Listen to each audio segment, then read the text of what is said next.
disgrace. But when they have LeBron James and Anthony Davis, we can understand if the Phoenix Suns lose in the first round. So I'm torn, Neil, on this one.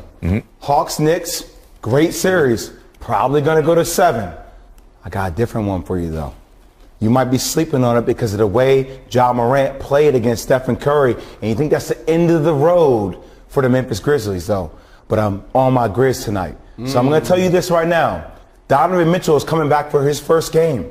How he feels out that rhythm is going to be a big-time question for a team that defensively lives in the mud. That's what the Memphis Grizzlies are. They are ready for this experience. I'm not saying they're going to win it, but I'm saying the way they're going to compete is going to bring the best out of the Utah Jazz. That's my one to watch. There you go. I throw it at 95. You better be up there in the high 90s in order to repeat, because it's too much of an arduous road that he and the Lakers are going to have to travel in order for him to pull this out. Everybody ain't the Golden State Warriors. We understand what Steph Curry is, but we also understand that Golden State this particular season has its limitations. That may not be the case with the Los Angeles Clippers or the Denver Nuggets or the Portland Trail Blazers. Whoever the hell you're going to end up going up against is probably going to be Portland. But the bottom line is that's really what this comes down to. And you certainly going to need all you can do if you're going to go up against the Brooklyn Nets or even the Milwaukee Bucks or the Philadelphia 76ers. I don't believe that LeBron James is healthy right now. Hopefully he can get it together. But right now, durability is a huge, huge, huge question mark. And that's my concern with him right now. So wait, so is your concern that he's going to be worse off early because he's hurt, or as the playoffs go on, it's going to get worn down even more? So he'll be better. As the playoffs go on, he's going to get worn down even more. That's possible. I mean, that's possible that happens. I think if the Clippers were avoiding the Lakers in the first round, that's probably that's probably entered their minds and factored into their thinking. I think if you saw that playing game against Golden State, though, Clippers made a mistake. Get them early while they're cold. Don't wait for them to get ahead of steam. Because Stephen A., LeBron, to me, it has nothing to do with whether it's early or late in the playoffs. It simply has to do with how much they need him. With the exception of the series in Dallas, the first time he'd been to a finals with a chance to win, because he dragged a Cleveland team, what was that, 07, kicking and screaming to the finals. They had no business in the finals. They had no shot. But that Miami team was supposed to win, and because LeBron choked, an all-time choke job, fourth quarter, didn't want the ball, they lost. That's the only time I saw LeBron really choke. Otherwise, and he was learning. He just got there. Whose team is it? Him or Dwayne Wade? All that stuff. Since then, he has been one of the great clutch players in any sport you ever want to see. He's come through so many times, it's even hard to remember them. And it's not about whether it's early in the playoffs or late. It's about when they need him to do it. And it's also not just about scoring the ball. And it's also not just about offense. LeBron has some of the most memorable defensive plays not just in the finals, throughout the playoffs. He's had some of the most incredible defensive assignments for a guy where you're like, wait, he's guarding the point guard, and the point guard is the fastest thing on 2 feet, and LeBron's a forward, and he's guarding that dude.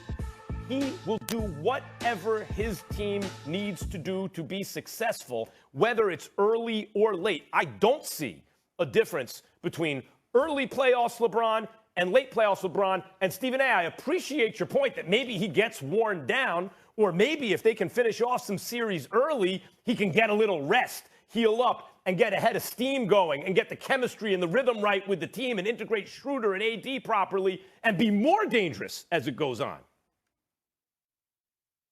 Well, I get where you're coming from.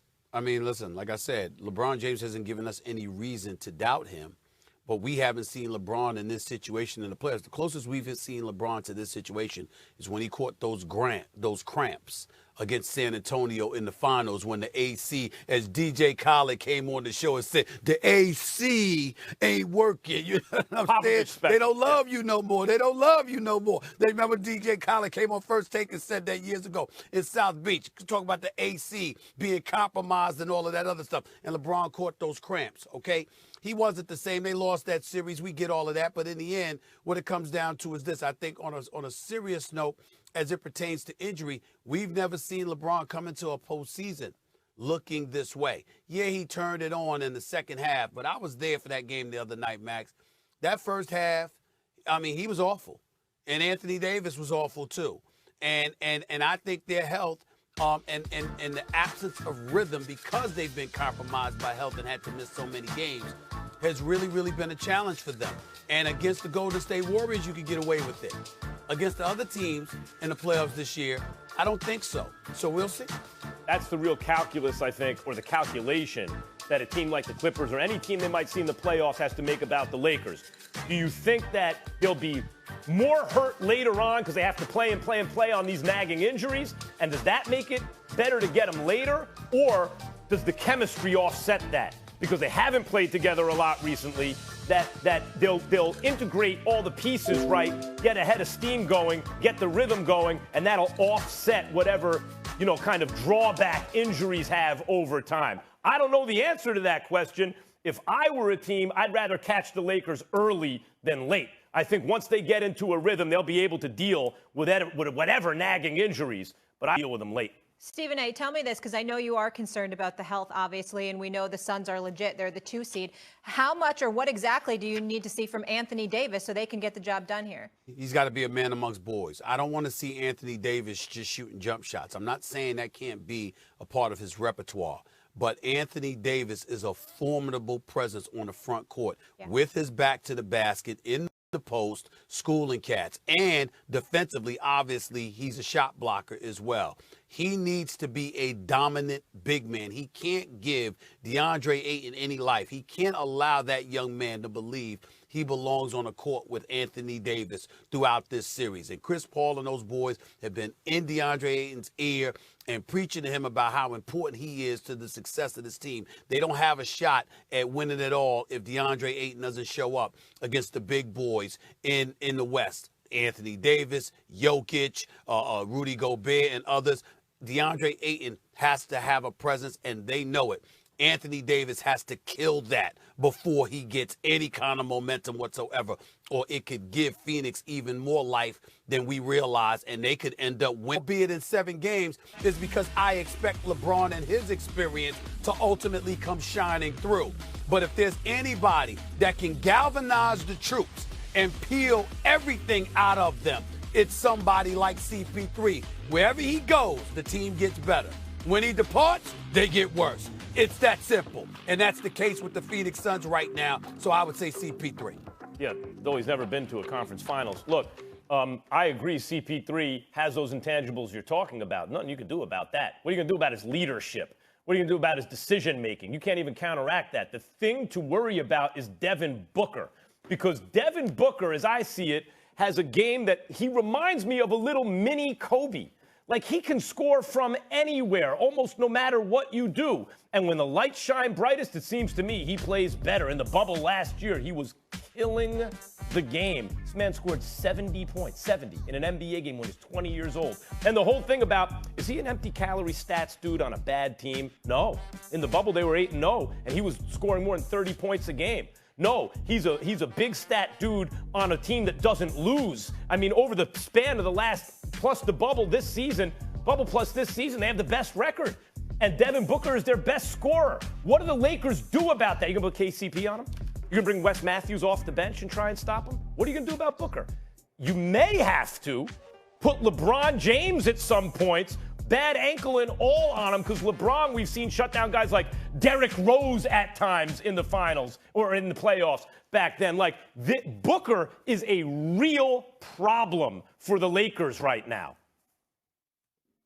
Obviously, guys, both of these gentlemen are key pieces for what Phoenix is trying to do, but I'm taking this one to Chris Paul in this conversation. Yes, Devin Booker is a prolific scorer, but the Lakers also have prolific scorers. And a matchup that's really interesting to me in this one is Dennis Schroeder and CP3. We know that CP3 is the general. He's the difference in this team's performance this year compared to last year. But those are two guys that know each other. We know that Chris Paul is all about gamesmanship, talking to the refs, talking a little trash, maybe a little chicken wing here or there. So I think his ability maybe to unsettle someone that he knows so well in Dennis Schroeder could be something that we need to keep an eye on in this particular ball game. But it's definitely CP3 as the floor general, distributing for these guys, as well as playing that pick and roll with DeAndre Ayton. So I'm taking CP3 on this one, although Devin Booker is 100% going to be important. Let's also understand one thing that's very important, Max and Monica, is this. the acquisition of Andre Drummond is significant because when you have an additional big body to put in the low post and you're not asking Anthony Davis to man up, per se, literally man on man, and he can play that role of a spy, essentially on the front line, patrolling the front line from a shot blocking perspective. That limits what you can do on the interior. Now, we look at DeAndre Ayton, and obviously he's shooting about, 56% from the field or something like that. So, he's averaging about 14 a game. The bottom line is you're going to expect something from him, a little something. He's going to have to do something.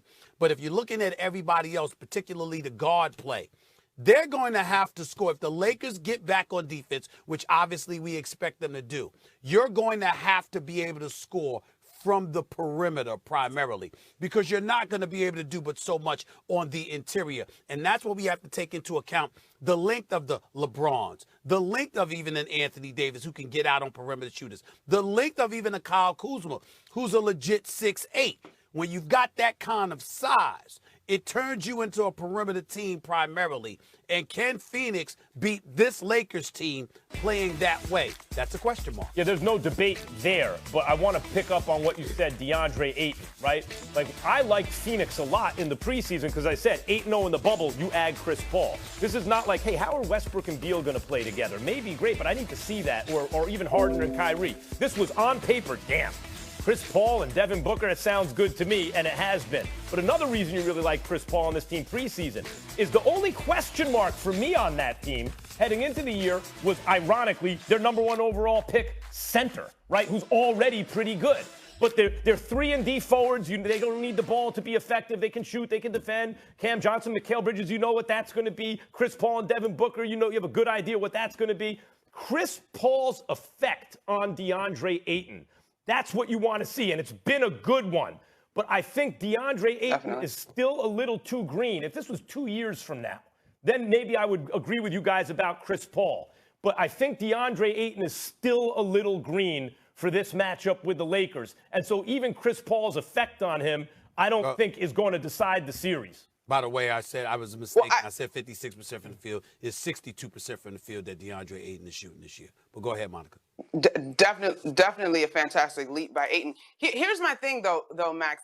If the Lakers run the pressure that we're suggesting at Devin Booker, right? We're seeing multiple guys hounding him. Maybe we see some double teams.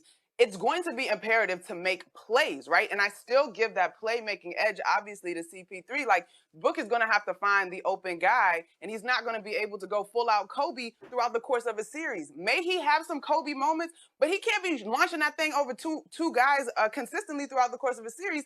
Also, I do think that if the Suns are going to make a move, it's going to be in the earlier games. While the Lakers got the win over the Warriors, and I know you guys debated whether or not LeBron's shot was luck, there were also some moments in that game where you could see there was still some rust from this team lacking some continuity, some passes that were just a little bit ahead or a little bit behind and just a little bit off. So if the Suns are going to strike, they're going to have to strike early in this series. And you also got to remember that LeBron, like last year, they lost game 1 to Portland.